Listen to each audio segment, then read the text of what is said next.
ये महिला दिखने में जितनी सुंदर है उतना ही अंदर से खतरनाक धोखेबाज निकली। इस महिला के पति बेड पर पड़ा हुआ है और बगल में पत्नी अपने बॉयफ्रेंड के साथ रात भर संबंध बनाती रही, इतना ज्यादा कि इंसानियत खत्म हो जाए। पति की हत्या कोई साधारण नहीं था, बल्कि पत्नी ने झूठ, फरेब और साजिश का एक ऐसा जाल बनाई थी जिसे पुलिस ने अपने चालाकी से खुलासा किया। ये प्रियंका बैठकर चिक चिक कर रो रही थी। इसे देखकर कोई भी कह सकता था कि ये एक दुखी विधवा महिला है, लेकिन असलियत में वो मगरमच्छ के आंसू बहा रही थी। जैसे किसी शिकारी जाल बिछाने के बाद छुप जाता है, वैसे ही प्रियंका पुलिस के सामने रोने की नाटक करके केस की दिशा बदलने की कोशिश कर रही थी। मगर जल्दबाजी में मध्य प्रदेश के थार जिले में सरदारपुर तहसील में एक छोटा सा गांव है, गोदीखेड़ा। ये गांव देखने में शांत और सिंपल है। यहाँ के लोगों के लिए परिवार की इज्जत और मान सम्मान सबसे ऊपर है। गोदीखेड़ा गांव में आज भी पुराने रीति रिवाजों का बहुत महत्व है। यहाँ की समाज की ऐसी बनावट है कि हर कोई एक दूसरे को जानते हैं और सबकी नज़र एक दूसरे पर टिकी होती है। ऐसे माहौल में अगर किसी के साथ बहुत बुरा होता है तो उसकी गूंज दूर दूर तक सुनाई देती है। देव कृष्ण पुरोहित उम्र 27 साल गांव के साधारण व्यक्ति नहीं थे, बल्कि उन्होंने अपनी मेहनत से गांव में एक अलग पहचान बनाया हुआ था। एक कामयाब व्यक्ति जो मसाले और खासकर मिर्च के व्यापारी थे। मिर्च का कारोबार करना कोई आसान नहीं था, लेकिन देवकृष्ण अपनी मेहनत, ईमानदारी और समझदारी से इसे बहुत बड़ा बना लिया था। उसके पास न केवल पैसा था, बल्कि समाज में इज्जत भी था। लेकिन जब 7 अप्रैल की उस रात को देवकृष्ण की दर्दनाक हत्या हुई तो पूरा इलाका सन्नाटा हो चुका था।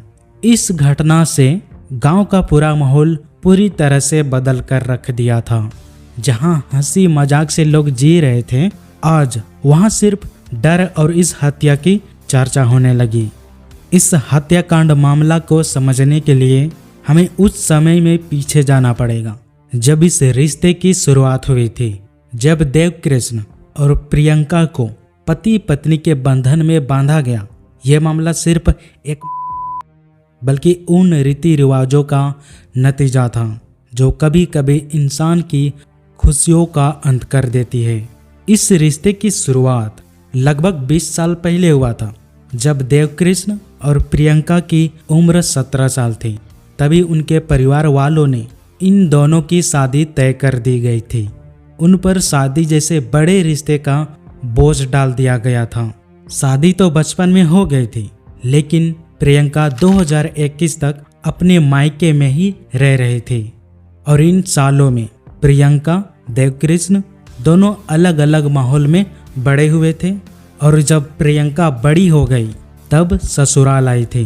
तब तक उसके विचार, उसकी पसंद नापसंद पूरी तरह से बदल गई थी। इस रिश्ते को लेकर कोई लगाव नहीं था। 2021 में ससुराल आने के बाद उसका मन पति पर नहीं लगा। घर के परिवार वाले बताते हैं कि ससुराल में रहने से बचती थी। वो महीने में 16 दिन अपने मायके में रहती थी और बहुत ही मुश्किल से 5-6 दिनों के लिए ससुराल आती थी। अपने रिश्ते में छटपटा रही थी, पीछा छोड़ाना चाहती थी। देवकृष्ण उसके लिए कोई पति नहीं था, बल्कि उसकी आज़ादी का कांटा था। और इसी सोच से उसके मन में नफरत का जन्म हुआ और आगे चलकर एक भयानक साजिश में बदल गया। प्रियंका के लिए सुंदरता सिर्फ उसका शरीर का रंग था। जब उसने पति देवकृष्ण से कहा कि तुम काली हो, तुम मेरे लायक नहीं हो, उसने केवल पति के रंग पर चोट नहीं दी, बल्कि उसने यह भी साबित कर दिया कि उसके अंदर की इंसानियत खत्म हो चुकी थी। देवकृष्ण का काला होना प्रियंका के लिए प्यार की रुकावट नहीं था, बल्कि उसे नफरत करने का एक बहाना मिल गया था। उनके माँ और बहन के बयानों से पता चलता है कि प्रियंका पति को उसके रंग की वजह से बहुत परेशान करती थी। उन्हें मानसिक रूप से इतना तोड़ चुकी थी कि वो अपने कमरे में जमीन पर सोने के लिए मजबूर थे, एक अपराधी की तरह रहने लगे थे। प्रियंका सिर्फ अपमान करके नहीं रुकी, उसने देवकृष्ण पर तलाक देने का दबाव बना रही थी। वो जानती थी कि समाज में मान सम्मान कितनी मायने रखती है, इसलिए वो पति को डराने के लिए झूठे केस में फंसाने की धमकी दे रही थी। हर दिन पति को बेइज्जत करने लगी थी। प्रियंका का कहना था कि तुम मुझे डिजर्व नहीं करते। नफरत को सालों से पाल रखी थी, वो छुटकारा पाना चाहती थी। अहंकार इतना बढ़ चुका था कि उसे सामने वाला का इज्जत, उसका प्यार और उसका चरित्र कुछ भी दिखाई नहीं दिया। यह बात समय के साथ बढ़ता चला गया। देवकृष्ण रिश्ते को बचाने की कोशिश कर रहे थे, जबकि दूसरी तरफ प्रियंका इस रिश्ते की कब्र खोदने की तैयारी कर रही थी। इस हत्या के पीछे सिर्फ गुस्सा या नफरत नहीं थी, बल्कि उसके पीछे धोखे की एक ऐसी गहरी खाई थी जिसने कई जिंदगियों को बर्बाद कर दिया। एक गलत रिश्ता प्रियंका को इतना अंधा कर दिया कि उसे सही और गलत का फर्क दिखना बंद हो चुका था। प्रियंका और कमलेश नायक दोनों गर्लफ्रेंड बॉयफ्रेंड थे।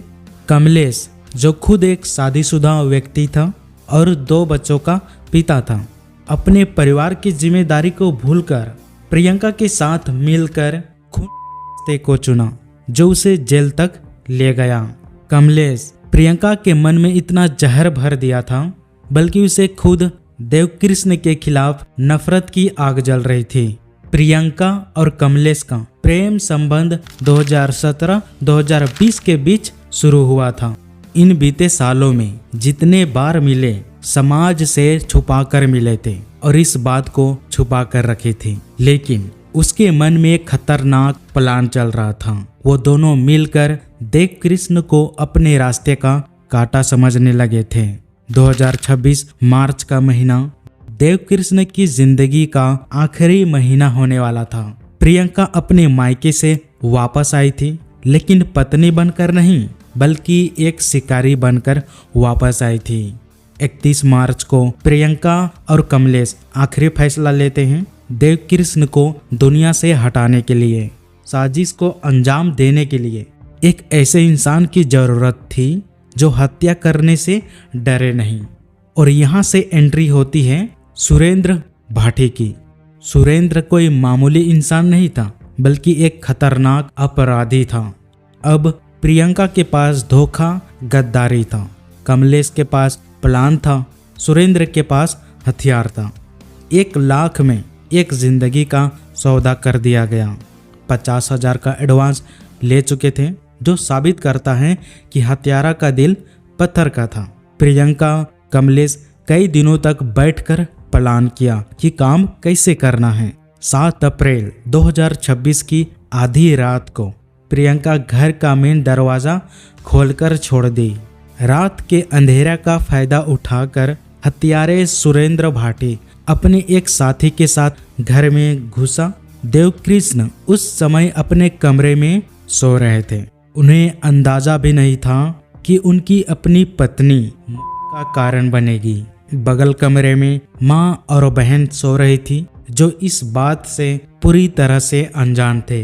हमलावरों ने उसके सिर पर बहुत भारी और धारदार हथियार से हमला कर दिया। ये वार इतना तेज था कि सिर पर गहरा घाव हो जाता है और ज्यादा खून बह जाने से हॉस्पिटल ले जाते समय रास्ते में ही दम तोड़ देते हैं। हत्यारे और प्रियंका मिलकर उस कमरे को एक लूटपाट का रूप दे दिया था। फिर प्रियंका खुद को बंधवा ली ताकि वो खुद को एक बेचारी पीड़ित महिला साबित कर सके। और ये सब इसलिए किया गया ताकि पुलिस का ध्यान भटकाया जा सके। उसे पति के लिए कोई दुख नहीं था, जिसके साथ उसने सालों गुजारे थे। हत्या के बाद 15 मिनट तक प्रियंका अपने प्रेमी कमलेश के साथ संबंध बनाती रही। पति का लाश पास में ही पड़ा था और पत्नी अपने प्रेमी के साथ संबंध बना रही थी। और जब 15 मिनट के बाद हत्यारे भाग गए, तब उसने चिल्लाना शुरू कर दी। उसने पूरे परिवार और पुलिस के सामने दिखावा कर रही थी। बातें बनाकर बोलने लगी कि 3-4 लुटेरे घर में घुसे थे और उसे रस्सी से बांध दिया और पति पर हमला कर दिया। लुटेरे घर से 3 लाख के जेवर और 50,000 रुपए ले गए। प्रियंका ये सब इतनी सफाई से बताती है कि किसी को उस पर शक ही नहीं हो रहा था। प्लान के मुताबिक जो चाहते थे। लेकिन जब डॉग स्क्वाड और साइबर सेल की टीम पहुंची तो उन्होंने जो देखा वो प्रियंका की कहानी से मेल नहीं खाता। पुलिस की नज़र उस चीज़ को पकड़ लेती है जो आम आदमी नहीं देख पाता। प्रियंका की सबसे बड़ी गलती वो 15 मिनट का गैप ही था। डिजिटल फोरेंसिक रिपोर्ट और फ़ोन लोकेशन से ये साबित हो चुका था कि उस समय कोई बाहर का हलचल नहीं था। पुलिस ने जब उसके बयानों को क्रॉस चेक किया तो वो बार बार अपने ही बातों में फंसने लगी। वो सोच कर बोल रही थी। पुलिस ने 7 अप्रैल की रात का एक मेटल मैप तैयार किया और पता चला प्रियंका के शरीर पर बांधने का निशान और उसके चिल्लाने के समय के बीच कोई तालमेल नहीं था। वो एक्टिंग तो कर रही थी मगर उसके चेहरे पर खौफ से ज्यादा एक अजीब सी बेचैनी थी जो सच छुपाने की कोशिश में दिखती है। प्रियंका ने दावा किया था कि लुटेरे जेवर ले गए, लेकिन वो जेवर घर के अंदर ही मिला। उसने झूठ बोलकर सच को छुपाने की बहुत कोशिश की मगर सबूत अपने ही घर में छिपे थे। जांच पड़ताल में पुलिस को वो लूटा हुआ सामान घर की एक गुप्त जगह से मिलता है और इससे भी झूठ साबित हो गया। प्रियंका को जिस तरह बांधा गया था वो बहुत आसान और बनावटी था, जबकि लुटेरे इतनी आसान तरीके से नहीं बांधते और इससे साफ लग रहा था कि ये सब पुलिस को दिखाने के लिए सेटअप किया था।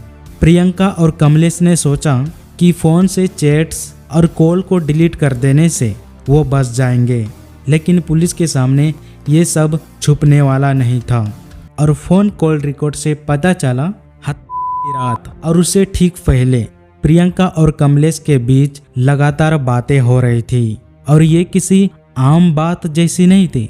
कमलेश का फोन लोकेशन से पता चला उस रात जिस जगह पर था उसने साबित कर दिया कि वो साजिश को अपनी आंखों के सामने अंजाम दिलवा रहा था। पुलिस ने प्रियंका और कमलेश को गिरफ्तार करके उन्हें अदालत में पेश किया, जहां से उन्हें जेल भेज दिया गया।